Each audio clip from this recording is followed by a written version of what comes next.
Kuliah kerja nyata adalah suatu bentuk pendidikan dengan cara memberikan pengalaman belajar kepada mahasiswa untuk berinteraksi dengan masyarakat dan secara langsung mengidentifikasi masalah serta membantu menangani permasalahan yang dihadapi masyarakat. Saya kira anak-anak kita akan cukup mampu menghadapi segala permasalahan di wilayah kuliah kerja nyata. Sekali lagi saya ucapkan terima kasih, dan dengan mengucap bismillahirrahmanirrahim, maka kuliah kerja nyata periode 1 2021-2022 Universitas Diponegoro nyatakan resmi dibuka. Semoga Allah Subhanahu wa taala memberikan petunjuk dan perlindungan bagi kita. Amin. Amin. Amin. Amin. Amin. Halo, perkenalkan saya Yustini Aminah dari Gizi Fakultas Kedokteran, mahasiswa KKN Tim 1 Universitas Diponegoro. Lokasi KKN saya berada di Desa Meranggen, Kabupaten Demak, lebih tepatnya di RW 07. Kelurahan Meranggen merupakan salah satu kelurahan yang berada di wilayah Kecamatan Meranggen, yang terletak 29 km dari pusat kota Demak. Kelurahan Meranggen memiliki jumlah penduduk 14.115 jiwa yang tersebar di 9 RW dan 85 RT.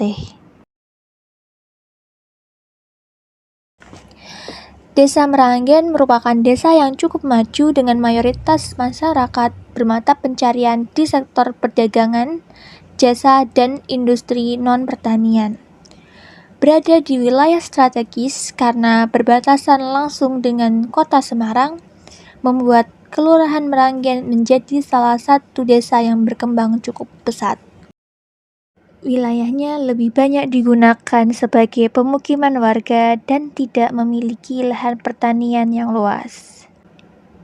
Sedangkan untuk lokasi KKN yang berada di RW 07 atau di Perumahan Pondok Majapahit 2 merupakan salah satu wilayah pemukiman yang berada di Kelurahan Meranggen. Pondok Majapahit 2 memiliki akses yang mudah terhadap beberapa fasilitas umum, di antaranya pasar, lapangan, tempat peribadahan, serta terdapat tempat pendidikan. Mudahnya akses terhadap pangan karena berdekatan dengan pasar menjadikan potensi untuk orang tua agar dapat memberikan asupan gizi yang optimal, khususnya pada anak usia balita. Untuk mendukung pengoptimalan pemberian MPASI pada usia balita, perlu adanya program edukasi MPASI terhadap kader posyandu dan diharapkan dapat tersampaikan kepada orang tua di wilayah Pondok Majapahit 2. Selain itu, adanya Taman Pendidikan Al-Quran menjadi salah satu tempat anak usia sekolah dasar untuk mengenyam pendidikan agama Islam. Hal ini dapat menjadi akses untuk memberikan edukasi kepada anak-anak terkait pentingnya konsumsi sayur dan buah di masa pandemi COVID-19.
Gampang.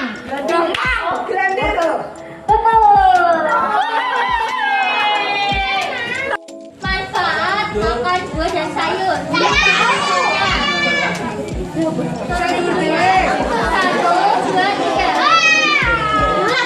tiga. Buah dan sayur.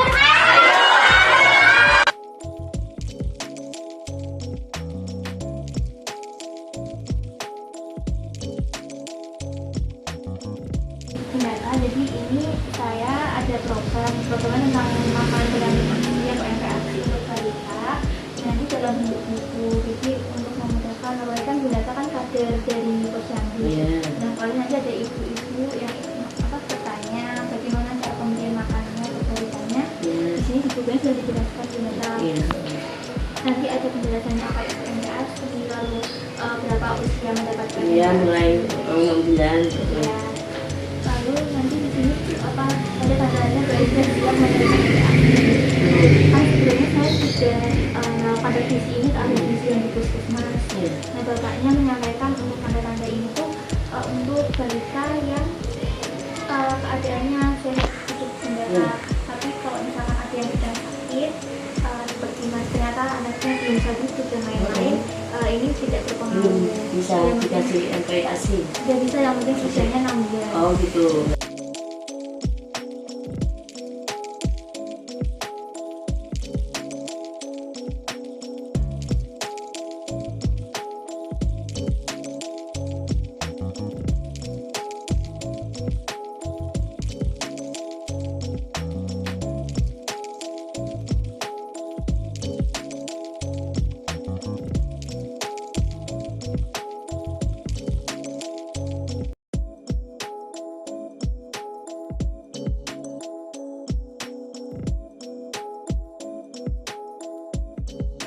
Manfaatnya adalah untuk menambah pengetahuan, menjadi tambah ilmu oleh kader-kader posyandu, di mana gizi yang diberikan kepada anak-anak balita di wilayah RW 7 ini tambah tahu atau meningkat tentang apa yang menjadi program yang telah berjalan selama ini, menjadi lebih efektif dan tambah gizi yang diberikan dan manfaatnya untuk anak-anak di lingkungan kami. Alhamdulillah ya serius ya kegiatan penyuluhan tentang pentingnya makan buah dan sayuran itu sangat bagus. Kenapa Pak berkata sangat bagus? Karena di kalangan anak-anak terutama SD, TK, SD, SMP biasanya kesulitan orang tua itu adalah ketika susah, ketika anak-anak disuruh makan sayur, disuruh makan buah, terkadang susah ya. Dengan adanya penyuluhan kemarin, anak dikenalkan tentang jenis sayuran, dikenalkan tentang jenis buah-buahan, kemudian juga dikenalkan tentang manfaat sayuran ya. Sehingga dengan itu anak-anak mengenal, oh iya ternyata dengan sayur membawa manfaat untuk kesehatan, dengan buah bisa menambah vitamin, oh hal yang bagus, sangat penting sekali. Untuk kaitannya dengan membantu pelaksanaan posyandu, saya berterima kasih seperti masyarakat, khususnya ibu balita sama ibu yang masih punya bayi-bayi, jadi tambah semangat. Oh ada mbaknya yang KKN, terus ini nanti kalau memang buku ini bisa dikabar banyak gitu kan, semata-mata dari ibu balita bisa paham, oh ini makanan yang memang harus diberikan untuk balita gitu. Selama ini kan banyak apalan aja gitu, syukur ada seperti ini kan jadi bermanfaat. Dan buku MPASI sangat membantu sekali juga buat kader, karena itu termasuk kita mendapat ilmu lagi, masukan apa yang bisa diberikan untuk balita, referensi dari bukunya, terus usia berapa yang harus diberi MPASI, seperti itu sangat membantu sekali.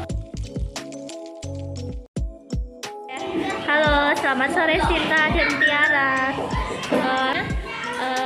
Gimana tanggapannya Sinta sama Tiara tentang program Mbak Yus yang kemarin waktu jelasin penyuluhan buah dan sayur?